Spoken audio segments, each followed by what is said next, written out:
Welcome to the Dream Journal. From the studios of KSQD in Santa Cruz, the Dream Journal is a weekly show where we explore the power of nighttime dreams through conversations with dream experts and with listeners like you. In the house behind, the life you find is something understood. So there's now those vital minutes, time is keenly found. We are not alone. A dream can be meaningful even if you don't know what it means.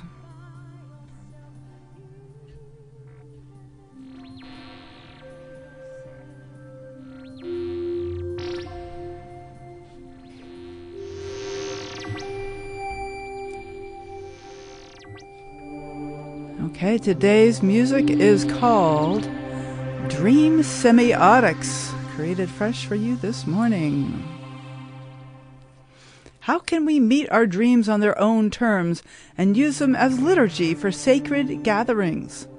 Today we have a conversation about natural spirituality with Haden Institute's Darby Christopher. I'm your host, Catherine Bell of Experiential Dreamwork, and welcome to the Dream Journal. I want to share a piece of a dream I've been reveling in, I've been basking in, I've been enjoying for the last couple of weeks. My father passed away almost 2 years ago now, coming up September, it'll be 2 years. And I had a dream where... this is the piece that I'm remembering is that he's on a kitchen on what do they call those sawhorses in the kitchen of all things. There's a body on sawhorses in kitchens, all wrapped up in plastic, and I think this is my lover who's wrapped himself up, and I fall on him and cry, and he sits up, and I tear off the plastic, and it's my father. I'm like, yay, Dad, he's alive. And it was just something about that he is with me. He is with me, like, in these moments of my life. And, even though he's gone, he's not forgotten. So that was sweet. Just wanted to share that one with you all. It feels good to really be there. All right, let me say hello to our guest. Our guest is Darby Christopher. Hello. Hi. It's great to be here, Catherine. Good. So good to have you on the show. So Darby, I think you said you would like to introduce yourself. Go ahead and say hello. I will do that. Wonderful. Okay, great. I have a master's degree in social work. I'm an ordained interfaith minister through One Spirit Learning Alliance. And my vocation is Dreamwork. Mm-hmm. I co-facilitate a Dreamwork conference and community called the Natural Spirituality Gathering. And I'm a dream group coordinator for the Haden Institute's Summer Dream and Spirituality Conference. So I graduated in 2006 from the Haden Institute's Dream Group Leadership Program. And then more recently, I've trained with Steven Aizenstat in dream tending, and I'm currently in Marion Dunlay's body dreaming training. So you can see what I love. Okay. There's a lot going on there. But your own website, and so your own specialty, which we're going to talk about today, well, among other things, of course, is dreamliturgy.com. That's right? Yeah. Okay. That's right. All right. Yeah, so you want me just to go ahead and dive in? What do you got for us? Tell us about Dream Liturgy, or wherever you want to start. Fantastic. So dream as liturgy in a sacred gathering. What are we talking about here? Yeah. So I would like to start by sort of defining, setting out some of these terms, and then we can move on to how we might approach the dream in this particular kind of container. So first, I just want to say that I'm thinking about a gathering, a sacred gathering, in two different ways. And one of them is intentional and the other is unintentional. So like the unintentional kind, we're probably all familiar with, I'm thinking of it like a pop-up gathering. This is when someone just spontaneously tells you a dream, like your spouse tells you a dream in the morning, or one of your kids or friends tells you a dream. And if we have some helpful tools, even this kind of unplanned space can turn into a sacred moment, or sacred gathering, if you will. Only 2 people are really required here. And then there are, of course, the planned intentional gatherings, such as when we set up a dream group or a one-on-one session or a dream retreat. So with that in mind, let's talk about the intentional kind first. So this is where you know we've planned there's a sacred gathering has been planned.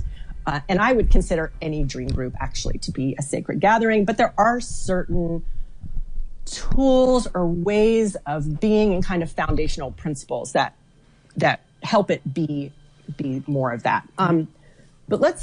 So I want to ask first, like, what makes a gathering sacred? What do we expect might happen in a sacred gathering, or what do we, more important, like, what do we hope might happen, and what does the word sacred evoke in us? So, of course, I gave this some thought, and I'll just share what's come to me.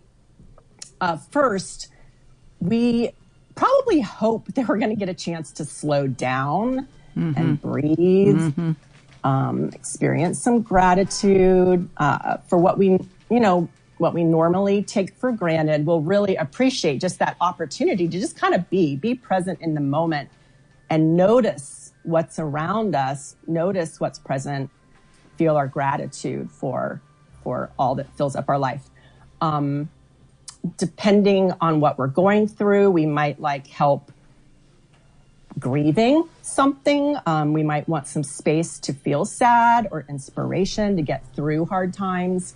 And these days we might like to feel that we're being given tools to meet the moment we're in. With climate change and the state of our politics and government, a lot of stress there. And so we wouldn't mind feeling held and supported and comforted in some of that. We might like to feel that we're being challenged in some way to grow, to expand the container of our being, to hold a bit more of reality. Another way to say that would be deepening our soul capacity. So I'm going to keep going here with a few more things, because there's a lot that happens in sacred gathering, and I think it's important to lay it all out and to know what we're talking about. Another one is just community itself, that we want to feel like I'm getting to know others on a deeper level. Maybe I'm getting to know myself on a deeper level, or life on a deeper level. That's a big one. We know that we're not individuals with individual lives, whether we're embedded in interconnected relationship. And that becomes really important in the dream world, because the dream also reflects all of that interconnectedness. And dreams can be speaking about multiple levels of things at the same time. And so we want to experience that connection with the earth, with the cosmos, with nature, again, with ourselves and others. And then finally, I think we hope to locate ourselves within a larger story. So we can do that by feeling connected in the ways that I just said. And we want to know that our relatedness to larger forces of life are going to be there for us and are sustaining us. And we can deepen into them and sink into them and feel held by them. So those are some of the things I think we hope will happen. And then there are the basics like agreed upon structure, a pleasant environment with maybe some sacred objects and things like that. So what I'm suggesting today is that placing the dream at the center of such a gathering like that is really an excellent, in fact, I can't think of a better way, to accomplish or to experience all the things that I just laid out there. And so, of course, how we hold it matters, and I'll say more about that. Right. Yeah. Yeah, no, so and this is interesting because these are all these kind of ideals that we strive for, and you have a lot of experience, and so I bet you have some suggestions on how to make it more likely that we will attain this sense of spirituality and sacredness. Mm-hmm. Absolutely, Yeah. for sure. In fact, that question really taps into what I call foundational principles that underlie any approach to the dream. And the most important foundational principle for me is going slow. Mm-hmm. And so there's a shift that happens, or I think needs to happen, if we're going to approach the dream with an attitude of curiosity and wanting to really listen. So we have to slow ourselves down, and we can practice that and get better at it. So it's really a skill that I don't think is talked about enough, how much practice it actually takes to slow down. Right. And shift into that slower rhythm. We know there's like a different brain wave that goes along with that. It's a theta brainwave that happens, when we slow down and kind of shift into a more imaginal space. And then another foundational principle is what I just can call like curiosity or not knowing. If we fill up the space with what we already know, then we're crowding out, that ability to listen and receive and be in that receptive place to really hear what might be available for us that the dream has brought, as a gift. Mm-hmm. So, and then these are all connected, but the last one here is silence, like a willingness to, again, not fill up the space, but to create space and create silence so that we can hear. And those are the foundational principles when we decide to place the dream at the center focus of our attention, which is the definition of liturgy, is what the group has decided that together will provide the focus of a gathering. And that focus reflects what the group values, what the group thinks is important. And so when we center the dream, we're saying, we think there's a lot of value here, Mm-hmm. And you're saying the dream itself, not necessarily conversation about the dream or interpretation of the dream, right? Mm-hmm. Is that what I'm hearing? Yeah. The dream itself, and then we have ways of approaching. So there is the dream itself, which comes and does all of the great things it does for us when we sleep. And if we don't remember them or don't pay attention to dreams, that's okay. But when we turn our attention to the dream, then we're going to have a different kind of experience. And so that's where we will bring in, we'll call it dream work, has to do with how we're going to approach the dream. Mm-hmm. Okay. That's great. Mm-hmm. Yeah. So there's a lot to really think about when you're setting up a space to work with dreams, but it sounds like one of the key factors you're talking about is going slow and really making there be a lot of space. Absolutely. That, again, and that practice and that skill of slowing ourselves down is really, really, really important. Which is not something that we're taught very often because, right? As a kid, most I remember, hurry up, right? But, I didn't hear many messages to slow down. Boy, so that's actually kind of profound what you're saying right there. Yeah, I appreciate that because I do think that it gets overlooked. And I know that I had to really make it an intentional practice in order to be able to move into that space. But it's so helpful in so many different ways. Yeah. I think you're absolutely right. Okay. All right. So we can go down a couple of different roads here also with some examples.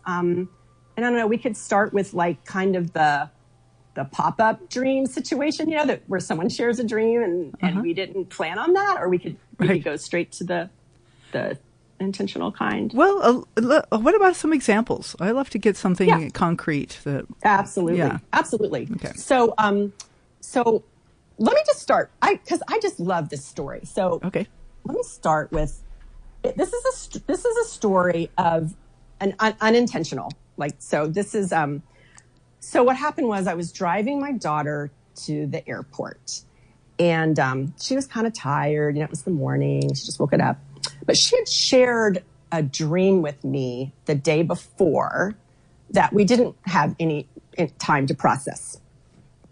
So we're in the car, and I just, kind of floated the idea there and just asked, hey, would you like to be with your dream a bit? So that's kind of the first step here is to make the ask, ask the question. Just because a person shared a dream doesn't mean they want to really dive deeply into it, but we can ask, do you want to just be with your dream a bit?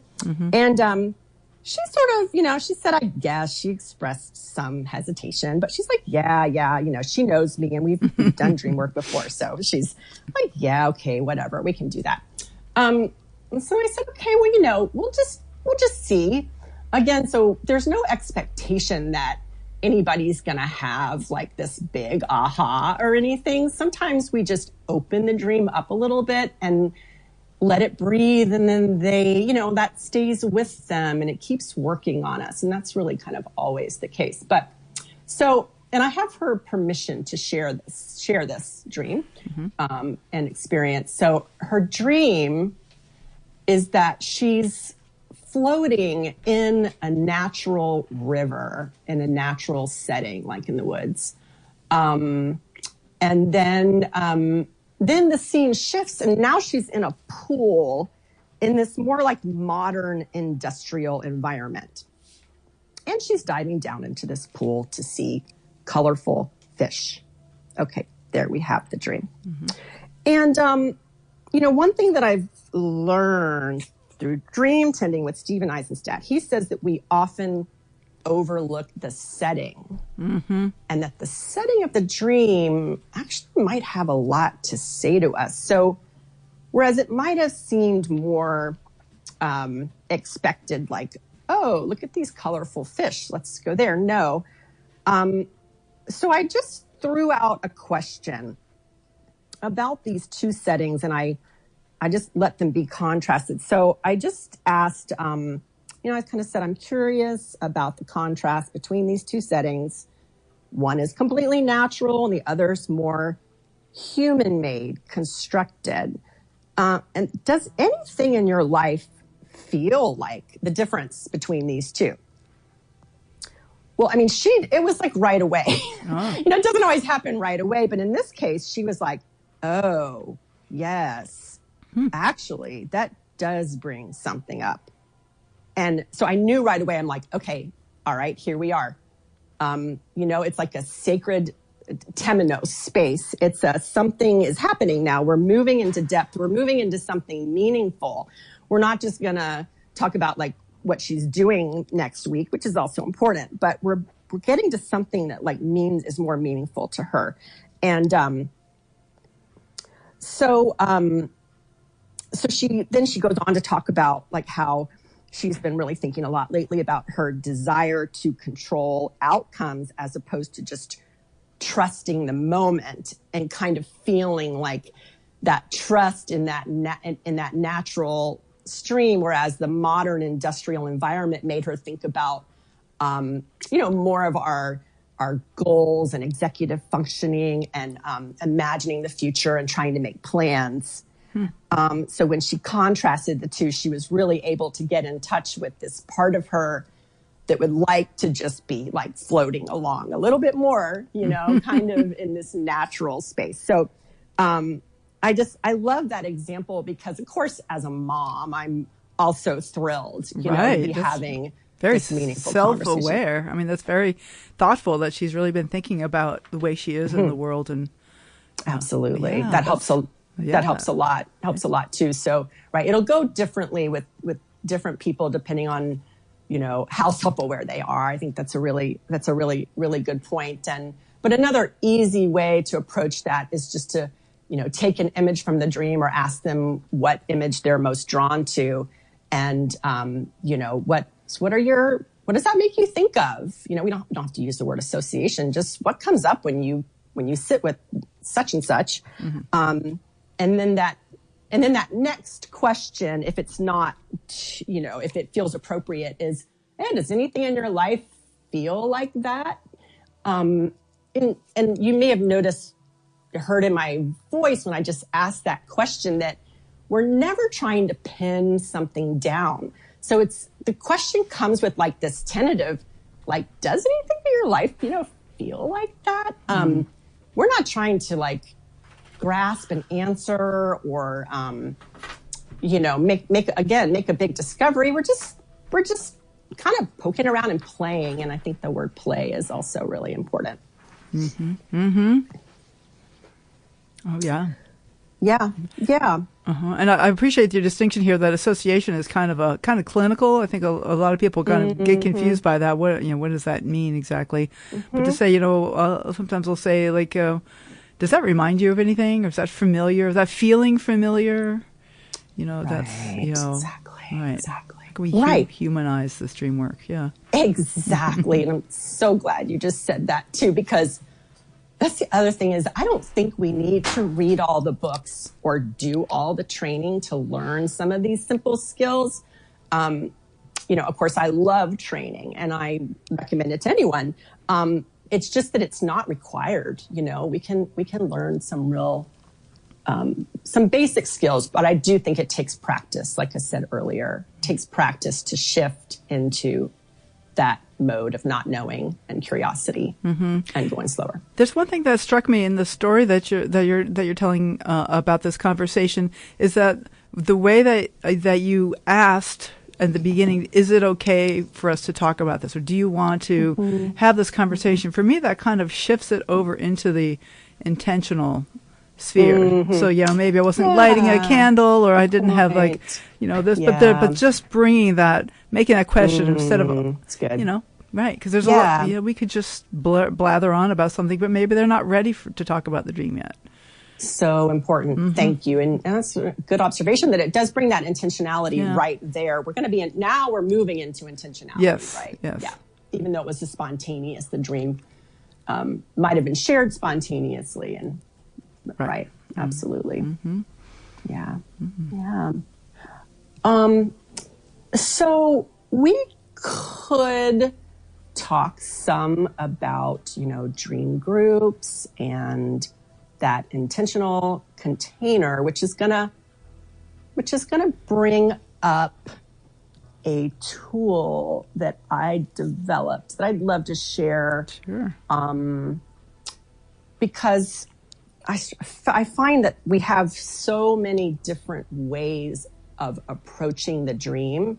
And I wanted like a bit of a way to organize how we think about these different approaches just for the purpose of being able to discuss it with others and decide, maybe if we're the dreamer in a dream group situation or we're with our friends or whatever, and we're aware of these different ways, then we have more ability to ask for what we want and say, I think I want to do this kind of dream work. And so the model that came to me was of a roundabout, like a traffic circle with these different roads going off in different directions. And so I just kind of had some fun with this and named some different approaches, like I have association lane, I have projection drive, or suchness Boulevard, open-ended questions avenue. So I have about 7 on here, and of course there are a lot more than seven different ways. But I think that when we're in the dream group container, again, there's no right way to approach a dream. I do think those foundational principles are important, but aside from that, we just kind of can do what we want to do or go where we want to go, or the group can decide. But there are So the roads I didn't name just now, the last three are Creativity Road, Animation Way, and Imaginal Circle. So when we get to especially Animation Way and Imaginal Circle, what we find then is that we're kind of getting closer and closer to what I call, and someone else has said it, meeting the dream in the way of the dream, or meeting the dream on its own terms. So if we just wanted to talk for a minute about what those terms are, if we just like look at what happens in our nighttime dreams, what do we see? We see, gosh, something mysterious is happening, something playful is happening, something relational, something really connected with like multiple layers of connection, something feeling toned is often happening. Mm-hmm. So to meet the dream in the way of the dream, or to meet it on its own terms, is to bring those qualities to our dream work. And, we know that like our, executive functioning brain gets turned off at night when we sleep, and that rational part of us, or the part of us that does want to have everything figured out, it's offline. So to meet the dream in the way of the dream is to not approach it in that way, like from our waking life, very goal oriented, kind of, nail it down or extract something from it kind of way. Mm-hmm. But it's to meet it with more of this playfulness, feeling, curiosity. And all of those are possible with all these different ways. But when we get to, Creativity Road, Animation Way, which just to define what that is, and this is something again from Steven Aizenstat developed this, so that when what we do is we say that the field of the dream is actually alive and happening right now. So this dream is not just limited in time to something that happened last night or a few weeks ago or a year ago. It's actually present right now. And if I can allow myself to move into that imaginal space of the dream, what I'm going to find, and it's actually pretty magical and amazing, is that these energies are still alive, and that they still have something to say. And it might look a little different actually than what happened in the dream. Mm-hmm, I noticed that, yes. But it's just really, really remarkable. It's almost like the dream came as a launching pad, as a launching off point. But then so much can happen when we allow the dream to continue to live and be alive in the present moment. Love that.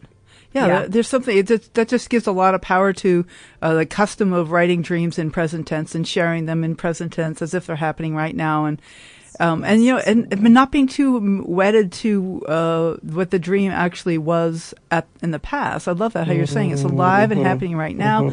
It's just the beginning of an exploration that we can do in the present of whatever is coming up for us right now. Yeah. Mm-hmm. So very, very well said. That's it. That's it right there. And so we allow ourselves to just, have this experience that ends up feeling like a huge gift, just like the dream, of course, feels like a gift. But then this experience also feels like a gift. And that's part of the sacredness that happens in these groups and these intentional gatherings. Yes. So yes.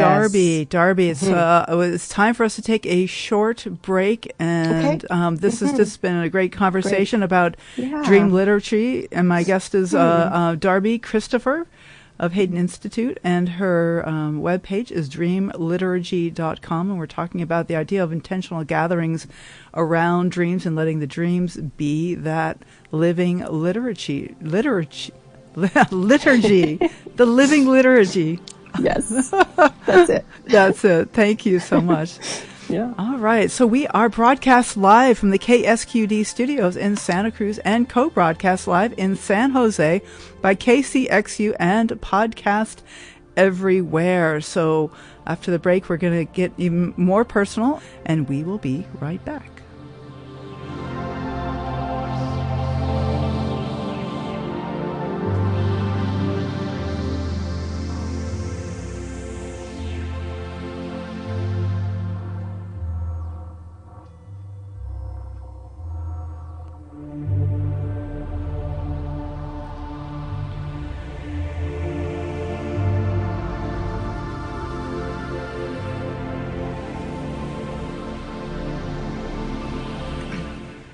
You are listening to the Dream Journal, and I am Catherine Bell of Experiential Dreamwork.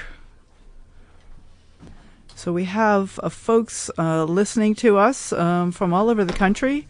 Scotts Valley, San Jose, Fresno, Olympia, Washington, Philadelphia, Pennsylvania, Quebec, Canada. Thank you so much for being a live listener, and you're welcome to give us a call, of course, while you're listening live. So you can listen live every Saturday at 10 a.m. Pacific at ksqd.org. So people all over the world are interested in their dreams. After all, everybody dreams. If you want to nudge that algorithm to help spread interest in dreaming, please follow the Dream Journal on your favorite podcast app. And if you are inspired, you could leave us a rating or review. But really, most importantly, I am on a mission to get people talking about dreams more. And so whether that's journaling them, talking to your spouse over breakfast, or starting your own small group, I encourage you to talk about dreams. You will find it to be quite rewarding. So this is the mission of the show. So you can find out about upcoming shows and pod drops by following hashtag The Dream Journal and at Experiential Dreamwork on Facebook, Instagram, and on LinkedIn as well. Also, please contact me if you'd like to be a guest on the show to talk about a new book or to let folks know about your dream-related offerings. So you can mark your calendar for a local, Santa Cruz local, in-person dream conference at the beautiful Santa Cruz Museum of Art and History. The Festival of Dreams will be held October 10th through 11th, and we would love to have you there. The registration page will be open soon. I'll share it when it is. Also, you can find out about another IASD regional event, which is happening in Bridgewater, Massachusetts, near Boston, in September, I believe it's the 28th and 29th, and I will be at that one as well, talking about experiential dream work. Plus, I will be singing. I'm actually giving a rare appearance of singing and playing ukulele of original dream-inspired songs. So yikes. Wish me luck. That'll be a lot of fun. And that'll be in September, and I'll probably play a little something in Santa Cruz in October as well. I can't help myself. I just love it too much. So that's all my announcements. So today our guest is Darby Christopher from Haden Institute, and we are talking about the sacredness of dream sharing and how to make things more intentional, more sacred, and starts out with going slow. And Darby was talking about some of her particular techniques, including the dream roundabout, and using the dream as a launching off point rather than an end all and be all and end all. So we have a bunch of different directions we could go, Darby. I'm going to leave it up to you. I'm also curious about what got you started with dreaming. And I wonder if you want to talk a little bit about their interest in dreaming and how that was sparked. Sure. Yeah. So somewhere around the year 2001, 2002, my mom gave me a Jeremy Taylor book on group Dreamwork. At the time, it was called Where People Fly and Water Runs Uphill. I love that book. It's so good. It's so good. It has a different name now. But it was fascinating and inspirational. And at the time, I also attended an Episcopal church, and I was in a mom's group, and I just kind of put it out there that I'd read this great book, and does anybody else want to read it? And so a friend, my dear friend Kendra, took me up on that, and she read it, and then she said, why don't we start a dream group? So we had no idea what we were doing. We had this one book, and we put out the call, and people came who knew a lot more about dreams than we did. And somewhere along the way in there, I found out about the Natural Spirituality Conference that was just starting right about the same time by a woman named Joyce Hudson. And I also then found out about the Haden Institute and decided to go there to study dreams. Okay. Well, I'd love to hear more about both of those entities. Natural spirituality is something I'm not very familiar with. Haden Institute, I have some familiarity with. Yeah. So, Joyce Hudson was also a member of an Episcopal church at the time. And she wrote a book called Natural Spirituality. And she talks about how, and she had discovered Carl Jung, the power of the unconscious in our lives, and kind of set up Dreamwork. She developed Dreamwork and dream groups of her own, and kind of developed a method of her own, and then started this conference to bring people together around this common love for dream, which was spreading through her church in Athens, Georgia, Emmanuel Episcopal. And it really took off. And, we'd have like 100 people show up sometimes. And it really stayed strong over the years. And then in the pandemic, we moved over Zoom. And for many reasons, it's made sense to stay there for our main conference, even though we still do get together in person too. And you can find out more about that on our website if you're interested. And that's dreamliturgy.com. Well, that's your website, but there's probably a link from there. Yeah, there will be. Yeah, it's the you can get on our newsletter. It's nsrgathering.org. So it's nsrgathering.org. And that's a link to the Natural Spirituality Conference. My co-facilitator is a Pacifica grad, and she's just completely fantastic, Sarah Norton. So giving her a shout out for her work on the climate. And I love working with her, and it's just really worked for us to work together on the conference. Great. Okay. Yeah. So the Natural Spirituality, is that all focused on dream work in particular? Not exclusively, but that is our emphasis. So we basically say that we want to pay attention to whatever is showing up in our lives. It's the dream. The dream is the big one. It's also synchronicity. The circumstances of our lives, we could view those like a dream. So the main thing about natural spirituality is that we're not looking for spirituality some way far away. We say, oh no, it's right here. The sacred, the divine, if you use the word God, you don't have to, but that it's whatever that thing is, it's here, it's in our bodies, it's in our dreams, it's right here. And so the intention again is to listen. Here we are in the present again, coming back to the present moment. And there's something about that silence and going slow and bringing the dreams into the present. There's something about that seems to be a theme here. I think so. It's a key. It's really the key to everything, because otherwise, what are we doing? Again, if we're just repeating what we already know, then we're not really, the dream has come like on the edge, and I see dreams definitely as evolutionary. So they come on this edge where they're connecting things in a new way. And so if we just bring what we already know, then we're likely to miss it, miss the message that, or the energy or the invitation that might be here right now. Right. Right. But we always have plans. Come on, Darby, I have plans. There you go. And it's all, I want to add, that's not to say that, of course, we also bring what we know, Right. And, but it's important not to miss that fact that we're emphasizing another way, but all of our human faculties, certainly our ability to analyze, is also important, It's just that we've done so much of that for so long, and now we're trying to bring in more of the feminine way of listening and receptivity. Yep. Okay. And so why don't you say a little bit about Haden Institute? You're involved with that as well. Are you one of the faculty there? Sure. Yes. In fact, just recently, I've been a longtime dream group facilitator and workshop leader there during the Summer Dream Conference, and just recently took on the role of dream group coordinator for the conference, which I'm really enjoyed this past year. But essentially, so the Haden Institute offers several different tracks. They have a dream group track, they have a spiritual direction track, and then in the summer, usually like around about the end of May, they have this 4 to 5 day conference that, in my opinion, just keeps getting better and better. It's amazing. People are in dream groups throughout the week. They're in the same dream group throughout the week. So they have 4 different dream groups. And then you have this opportunity to hear amazing speakers and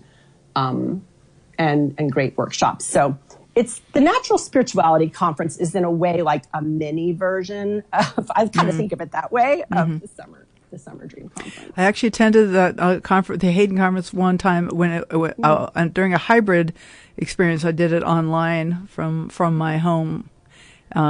Is that still being offered as a hybrid? It is. It is. And that experience is continually being worked on and improving. And so it's still there. Yep. Join remotely. Some really wonderful teachers and different points of view, but I'd love to go there in person and just experience that energy present. I recommend it. And Canuga's beautiful too. The setting is gorgeous. Right. It's on the Blue Ridge Parkway area. It's around there. Yeah. Yeah. North Carolina. Okay. Yeah. So what is it that interests you now? Like, what are you moving toward, Darby, if I may ask you? What's calling you forward? Yeah, I appreciate that question. I'd say like doing what I'm doing right now, but also like experientially offering. So this website I have is new. I'm going to be launching it, but offering to help people set up a dream group if that's what their intention is, or go on retreat and let people experience the amazing container that I'm talking about. I just got back from a dream tending retreat out your way in California, and it was just I can't say enough about how magical it was and how amazing I felt by the end of it. Like the vulnerability that comes forward in dream groups, or that can come forward, because we really take care to create safe space, in dream group. So yeah, to answer your question, I'm really interested in the group process. I do enjoy one-on-one as well, and will offer that. But I would say like the main juice for me is continuing to lean into coming together as a group, listening deeply, and feeling just profoundly energized, motivated, held by life. I can't really say enough good things about what happens in that space. That's something I'm very attracted to as well. And there's something about that dynamic of just being together and sharing. It feels well sacred. There you are. There is something that's just beyond the personal, even though dreams are incredibly personal.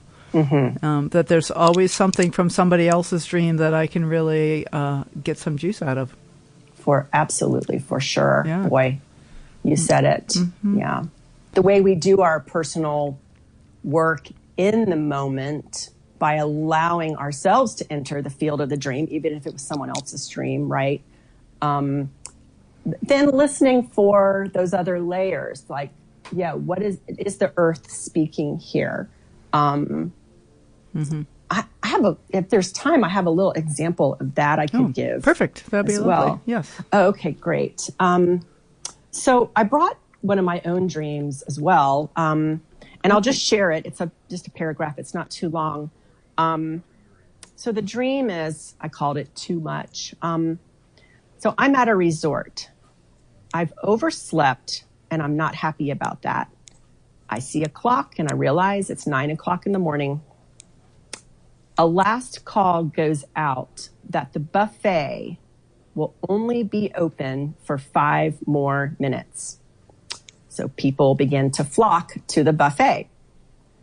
I'm walking around and I see mounds and just vats full of cooked seafood.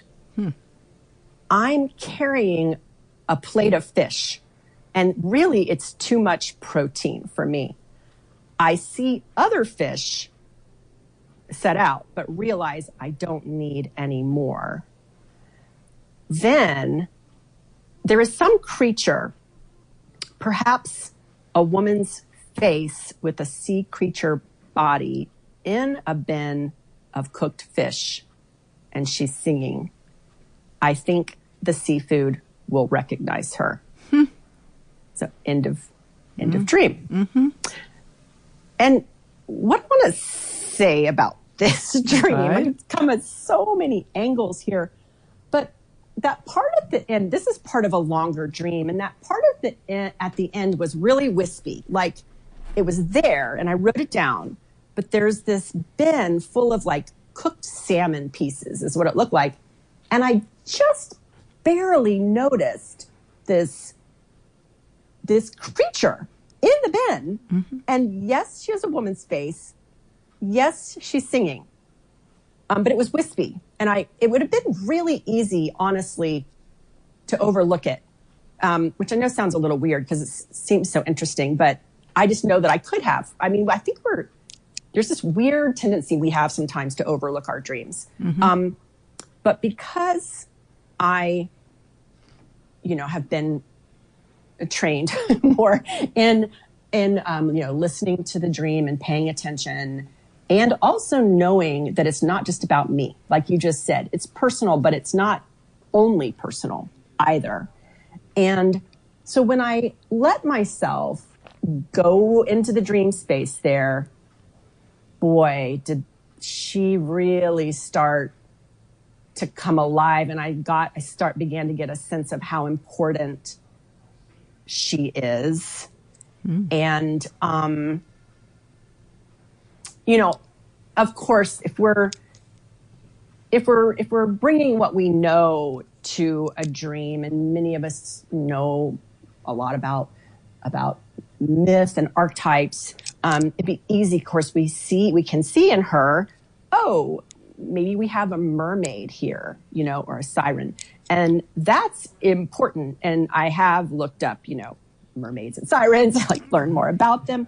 But with this other way of being with the dream, I set all that aside. That's maybe can come later, but right now, it's just this creature, and can I just let her be there? And can I notice her? And can I start to get to know her a little bit? And it wasn't long before I noticed that, oh, wow, I mean, here is a voice. She's alive, this creature from the sea, this voice from the sea, even in this bin of cooked seafood, even in an image for me of overfishing, over extracting from the earth. All this food's going to go to waste. It's the end of the buffet. There are mounds of fish. It's going to get thrown out. And then here's this voice, kind of faint, but it's there. And she's become really, really important to me. And I've done some more work with her. So just a little bit of an example of what can happen in this space. Can I ask a question about? Yeah, sure. I'm fascinated by this woman and the fact that she's singing. As you just heard me announce that I love to sing. Yes, I heard you. Yes, and it's there you go. Very edgy, very intimate to be singing. There's something very beautiful there that feels so powerful. And I just love that, and you just gave me an idea, because I was doing some work, some imaginal work, and I asked her if she would be up for some dialogue, and you know what? She said no. She said, "But you can sing with me." Oh, perfect. It was perfect. I was like, okay then. And did you? Well, what I did? I wrote some words to a song, but they haven't been put to music. Okay. And I thought about asking someone to help with that. So yeah, in a sense, I did sing with her, because I let these I let it come through. But no, I think I need to take that next step, and I'm glad you asked that. I think I need to sing with her, actually. I mean, she was very specific. No, it's not about talking. It's about singing. Yes. She knew exactly. She's like, no. Right. It's going to be more indirect than it's going to come through this beautiful mechanism of song. And I love the fact that you sing, and I think I heard you say that your dreams have helped you write songs. Is that right? Absolutely. Yes, they have. So cool. Oh, hi. That's amazing. Yeah. That's so cool. I know. I love that. And it's a beautiful way to be with a dream image, is to sing about the image and to sing a song from the image, because it really brings it so deeply into your body. Boy, so true. That feeling plays on the deep. Yeah. Fabulous. So Darby Christopher, what I guess people should contact you through dreamliturgy.com. And do you have any, we're really wrapping up here, do you have any final encouragements or for the listeners or kind of thoughts to share? Yeah. Well, if a person is listening and they're interested in learning more about all this, of course, you can go to various websites and learn more. You can go to the HadenInstitute.com. You can go to dreamtending.com. But I also want to share that our theme for next year's Natural Spirituality Conference is Dreaming and the Underworld. And we're reading together James Hillman's book, The Dream and the Underworld. And so we had to sort of change it just a little bit to say Dreaming and the Underworld. But we are enjoying that book so much. I mean, it's a wild ride, and I know it's not for everyone. But we already have a fantastic keynote speaker lined up in amazing workshops. And so I just encourage everyone to go to that nsrgathering.org and sign up to get on our newsletter. And I will have information about it also on dreamliturgy.com. And I'm happy, I'll just add that, I'm really happy to have a conversation with anyone about this work or possibilities for getting together and working together. And I heard you say that you do like to help people set up their own dream groups. Oh, I do. I do. Anything I can do that facilitates this work in the world. It's not, I'm not exaggerating to say that it's, I would say it saved my life. It's given me life. It's just created so much opening in me, and I'm so grateful for that. And I really want to share it. Oh, so passionate. I love that. Thank you so much, Darby. Woman after my own heart. Yeah, I can feel that. Yep. So much. Yeah. Darby Christopher, thank you so much. Thank you for having me. All right, take care. All right, so thank you all for listening. The Dream Journal is produced at the studios of KSQD in Santa Cruz, and we are live every Saturday at 10 a.m. Pacific at ksqd.org. The podcast is released on the Monday after the show. It spreads interest in dreaming when you subscribe, rate, and review. My name is Catherine Bell. You can find out about my dream coaching practice at experientialdreamwork.com. You can email me at catherine@ksqd.org, KATHERINE@ksqd.org. Follow Experiential Dreamwork and hashtag The Dream Journal on Facebook and Instagram to find out about upcoming shows. I'd like to thank Rick Cleffel, engineer and music creator. Audio editing by Suki Wessling. Phones by Tony Rissimano. Intro and outro pieces are both by Mood Science. And tomorrow morning when you wake up, please take a minute to write down your dream and bring it to the next Dream Journal. Waking up, feeling down was what I learned in the old school. Is there's no fool like an old